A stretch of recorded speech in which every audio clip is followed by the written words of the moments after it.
दोस्तों, अगर आप एक नया इलेक्ट्रिक स्कूटर लेने का प्लान कर रहे हैं और कंफ्यूज्ड हैं कि एथर रिस्टा 450 लून या टीवीएस iQube 2, ये वीडियो सिर्फ आपके लिए है। आज हम इन दोनों स्कूटर्स का एक ऑनेस्ट और इन डेप्थ कंपैरिजन करेंगे। परफॉर्मेंस, डिजाइन, रेंज, फीचर्स और प्राइस, हर एंगल से देखेंगे कौन सी स्कूटर 2025 में बेस्ट वैल्यू देती है। चलिए शुरू करते हैं डिजाइन से। एथर रिस्टा 450 का डिजाइन सिंपल और क्लीन है।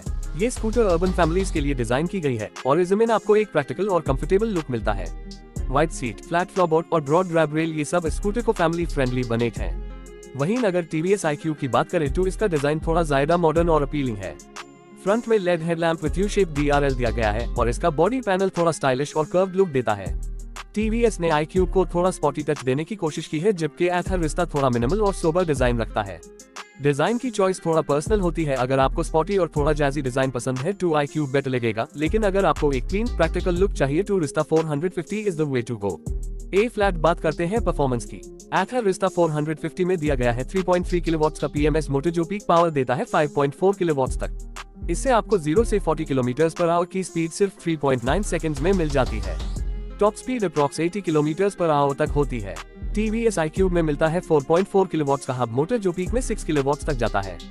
एक्सेलरेशन रिस्टा के मुकाबले स्लाइटली स्लो है, लेकिन टॉप स्पीड टीवीएस iQube की भी 82 किलोमीटर/आवर तक जाती है। दोनों स्कूटर सिटी राइड्स के लिए परफेक्ट हैं, लेकिन अगर आपको थोड़ा ज्यादा पावर चाहिए तो टीवीएस iQube का मोटर थोड़ा स्ट्रॉन्ग लगता है ऑन पेपर, लेकिन एथर की ट्यूनिंग और थ्रॉटल रिस्पॉन्स काफी रिफाइंड है। जब आप रियल वर्ल्ड राइड करते हैं तो रिस्टा 450 का राइड रिस्पॉन्स ज्यादा लिनियर और प्रीमियम लगता है। iQube का रिस्पॉन्स भी अच्छा है, लेकिन स्लाइटली हेवी लगता है due to hub motor design. ए फ्लैट आते हैं रेंज पर। एथर रिस्टा 450 में मिलता है 3.7 किलोवाट आवर्स का लिथियम आयन बैटरी पैक, जो रियल वर्ल्ड में अप्रॉक्स 125-135 किलोमीटर की रेंज देता है। अगर आप इको मोड में चलाएंगे तो ये रेंज 145 किलोमीटर तक जा सकती है। टीवीएस iQube में मिलता है 3.04 किलोवाट आवर्स का बैटरी, जो रियल वर्ल्ड में अप्रॉक्स 100-110 किलोमीटर रेंज देता है। अगर आपको ज्यादा लॉन्ग कम्यूट करना है या रेंज एंग्जाइटी होती है तो रिस्टा 450 का बिगर बैटरी पैक आपको बेटर कन्वीनियंस देगा। चार्जिंग की बात करें तो रिस्टा 450 को आप एथर ग्रिड से फास्ट चार्ज कर सकते हैं, अप्रॉक्स 1.5 आवर्स में 80% चार्ज। वहीं iQube में फास्ट चार्जिंग लिमिटेड है और नॉर्मल चार्जर से फुल चार्ज होने में अप्रॉक्स 4-5 आवर्स लगते हैं। फीचर्स में दोनों स्कूटर्स काफी मॉडर्न हैं। रिस्टा 450 में मिलता है 7 inch TFT touch screen display, Google maps navigation, Bluetooth calling, ride stats, auto updates और एथर का एडवांस UI। इसके साथ आपको मिलता है फेल सेफ, ऑटो होल्ड और थेफ्ट अलर्ट जैसे स्मार्ट फीचर्स।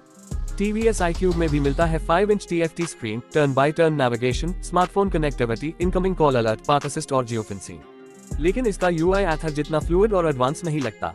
कंफर्ट और प्रैक्टिकलिटी में रिस्टा 450 थोड़ा आगे है। इसका सीट इंडिया की सबसे लंबी एफ स्कूटर सीट है, जो राइडर और पिलियन दोनों के लिए कंफर्टेबल बनाता है।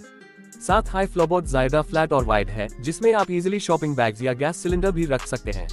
टीवीएस iQube का सीट थोड़ा छोटा है और फ्लोरबोर्ड थोड़ा इंक्लाइंड है, तो आपको यूटिलिटी में थोड़ा कॉम्प्रोमाइज लग सकता है।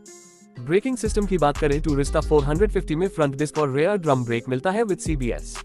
राइड काफी स्टेबल और कॉन्फिडेंस देता फील होती है। iQube में भी सेम सेटअप है, लेकिन थोड़ा सॉफ्ट फील आता है ब्रेक लेते वक्त। अगर आपको स्पॉटी ब्रेकिंग फील चाहिए तो रिस्टा अगेन थोड़ा बेटर परफॉर्म करता है। सस्पेंशन दोनों स्कूटर्स में सिमिलर है, टेलीस्कोपिक फ्रंट और twin rear shocks. City rides, potholes और स्पीड ब्रेकर्स दोनों स्कूटर ऐसी तरह हैंडल कर लेते हैं। बिल्ड क्वालिटी की बात करें तो एथर रिस्टा 450 और टीवीएस iQube दोनों काफी सॉलिड और इंडिया के रोड्स के लिए रेडी हैं। लेकिन एथर की फिट और फिनिश थोड़ी प्रीमियम लगती है, स्पेशली पैनल्स, स्विचेस और स्क्रीन रिस्पॉन्सिवनेस में। नाउ सबसे इंपॉर्टेंट क्वेश्चन, प्राइस। एथर रिस्टा 450 की एक्स शोरूम प्राइस स्टार्ट होती है अराउंड 1.35 लाख रुपीस के आसपास। 450 वेरिएंट और हायर वेरिएंट 1.45 लाख रुपीस तक जाता है।